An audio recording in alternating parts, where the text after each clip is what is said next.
After recommending the U.S. pause of the rollout of the Johnson & Johnson vaccine, today a CDC advisory committee is going to meet to discuss what happens next.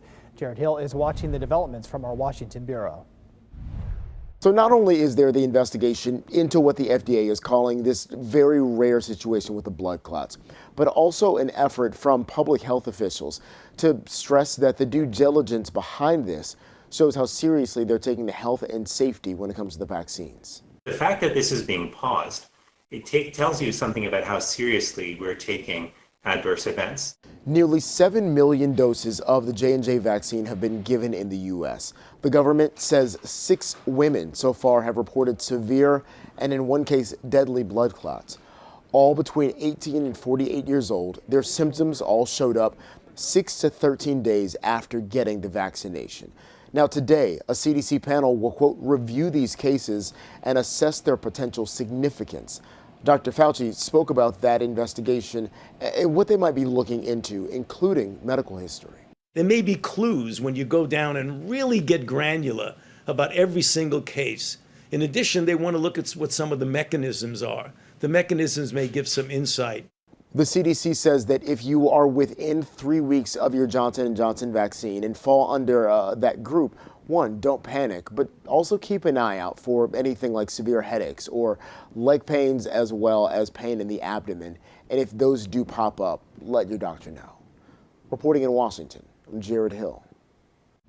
And a Johnson & Johnson rep also says the company's halted its rollout in Europe while U.S. regulators investigate its vaccine. Meanwhile, Missouri and Kansas stopped using the J&J vaccine right after the federal announcement Tuesday. The Missouri National Guard planned to use thousands of the doses at a clinic yesterday, but instead planned to switch to using the Moderna vaccine. Kansas Governor Laura Kelly's top pandemic advisor, Marcy Nielsen, says that some big decisions may be coming. The next couple of days, things will become more clear whether or not the FDA and the CDC will be taking J&J off the market altogether. Well, Nielsen doesn't think that's very likely. Again, the rollout is being paused as a precaution. In both states, the weekly supply of the J&J vaccine was the smallest of the 3 vaccines sent to the states. Meanwhile, Johnson County, Kansas health officials say they will not be giving the Johnson & Johnson vaccine as well until further notice. Well, they maintain that these extremely rare side effects are a sign that the vaccination process is working. When we think about clinical trials that are run to make sure the vaccines are safe, we're really talking about tens of thousands of individuals, maybe 30,000 individuals in a vaccine trial.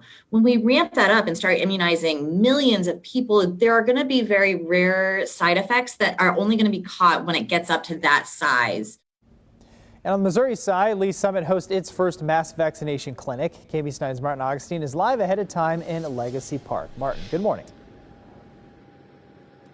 Good morning, Rob. Legacy Park's easy access and extensive parking make it the perfect place for this 2-day drive-through COVID-19 vaccination clinic. The clinic will start with 2,200 doses of Pfizer vaccine. Important to note this because of the pause on the Johnson & Johnson vaccine. This event was always going to use the Pfizer product. Today's clinic begins at noon, runs through 8, same hours tomorrow.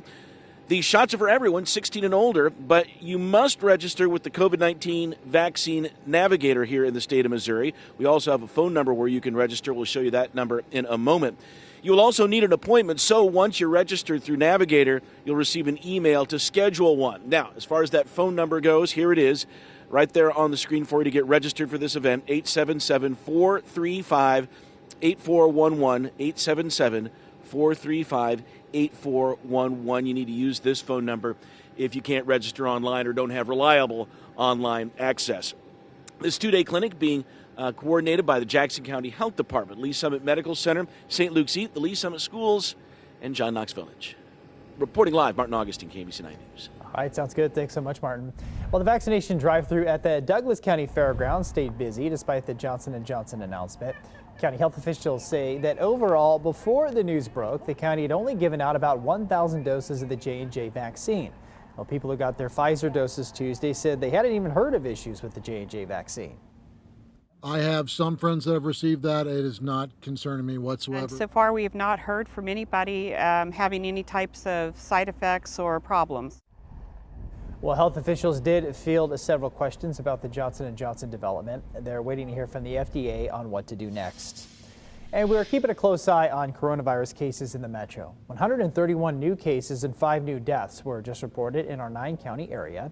While more than half those cases and all 5 deaths are from Kansas City, Missouri, where the daily average of new hospitalizations has fallen to 60. And stay with KMBC 9 News for new developments on air and online. Then information to keep you and your family safe at KMBC.com under the coronavirus tab.